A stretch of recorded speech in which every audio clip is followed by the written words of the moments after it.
Welcome back to Man vs. Movies. I'm your host, and today we're diving into a story that refuses to die. A tale over 2 centuries old. Guillermo del Toro's adaptation of Frankenstein. This film is more than just a horror flick. It's a conversation about legacy, morality, and the nature of human monstrosity. To review this film is to review the long cinematic shadow cast by Mary Shelley's 1818 novel.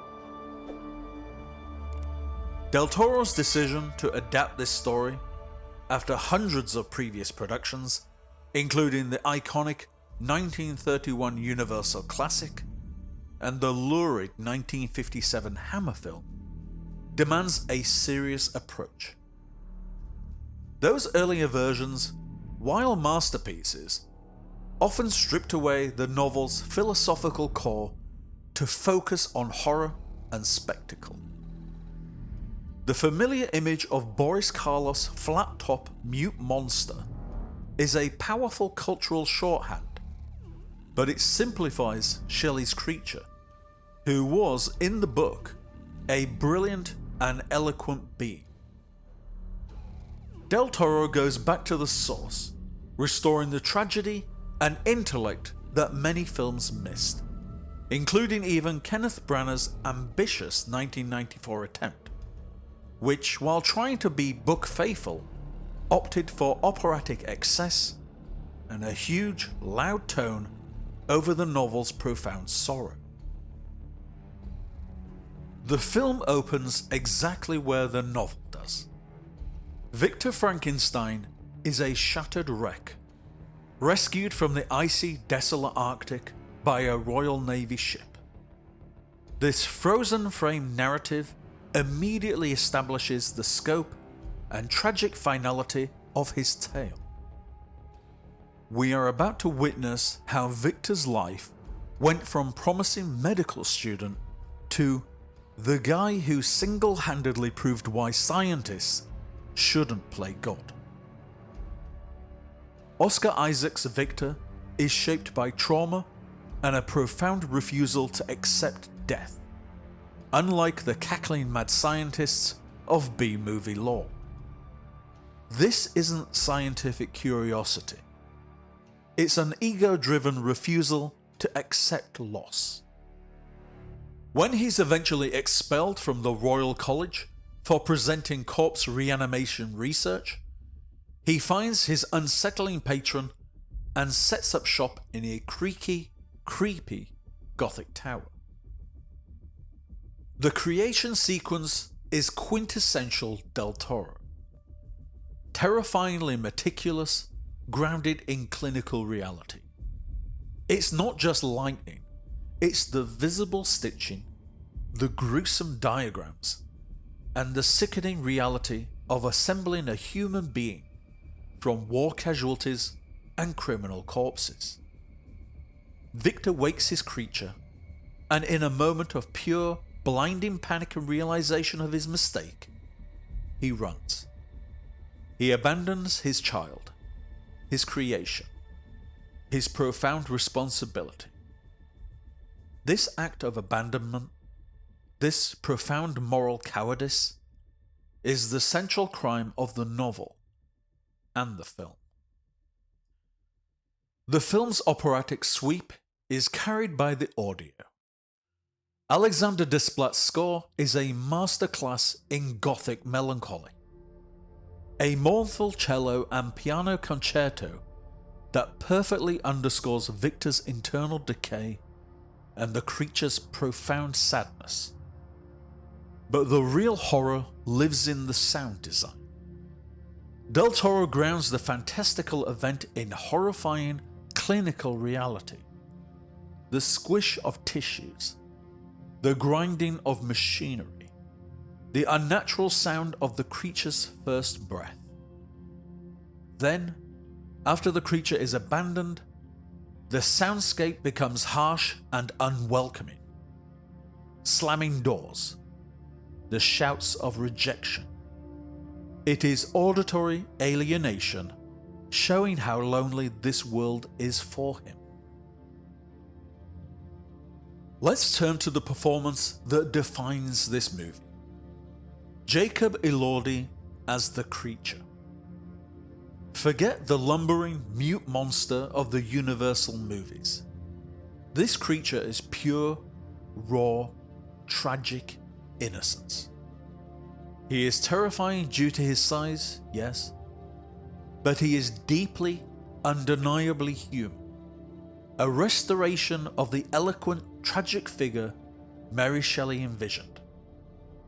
Del Toro cast Elordi for his eyes, and you feel the weight of his innocence and the shock of his abandonment from the moment he awakens.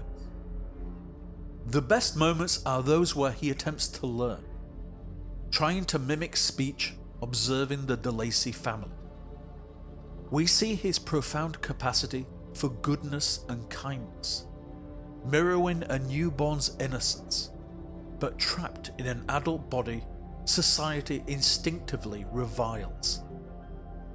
This is where Del Toro directly refutes earlier, simpler cinematic portrayals. The creature commits acts of violence only after consistent rejection and abuse, escaping into a world broken by his own father. Elordi makes him the undisputed emotional center of the film. Across the moral divide, Oscar Isaac as Victor Frankenstein is a masterclass in playing the antagonist as a human tragedy. He isn't the cackling, theatrical madman of cinematic past.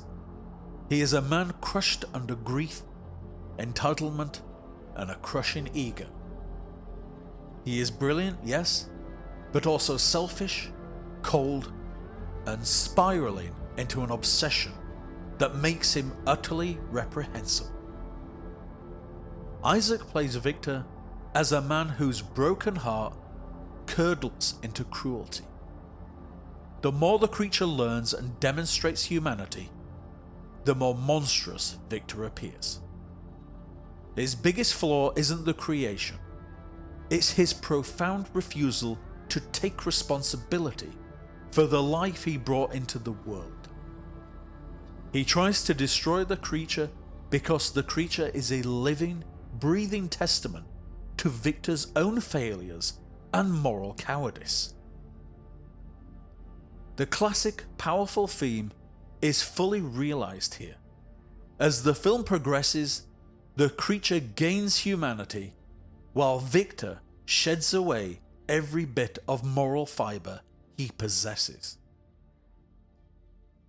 Del Toro doesn't just make movies, he paints nightmares. Frankenstein is loaded with visual poetry, using the architecture and the weather as psychological extensions of his characters. Victor's laboratory is a cathedral built for his ego, rotting, massive, and lonely. The entire visual palette is snow, ice, fog, and shadows, giving everything a cold, decaying elegance. Crucially, Del Toro relies heavily on practical effects over excessive CGI for the creature. That tangible, physical presence of the patchwork body makes every interaction feel grounded and more frightening than relying on polished digital creations. The film's ultimate lesson, as Del Toro famously put it, is that the real danger isn't artificial intelligence, it's natural stupidity. That quote perfectly encapsulates Victor Frankenstein, the poster boy for moral carelessness. The story eventually circles back to the icy framing device, which sets up a breathtaking final act. Victor chases the creature into the Arctic, but the pursuit is less a hunt and more a shared suicide pact. They are both physically and morally exhausted, driven by a gothic hurricane of obsession, hatred, fear, and regret. He's chasing his own undoing. The Arctic setting isn't just visually stunning. It's a vast, cold, empty mirror reflecting the inner desolation of both characters. The ending is tragic, utterly faithful to the heartbreaking spirit of its novel, and delivered with two incredible, layered performances. It doesn't offer easy answers or cheap thrills, only profound, lingering sorrow. This was absolutely worth the wait. Del Toro delivers a tragic, painful, and beautifully crafted version of Frankenstein that is ambitious, heartfelt, mournful, and visually stunning. It's a film that demands empathy for the rejected and scorn for the arrogant. And that, folks, wraps up our brief look at Guillermo del Toro's epic folly. If you enjoyed this analysis, please do me a favour, hit like, drop a comment, and smash that subscribe button.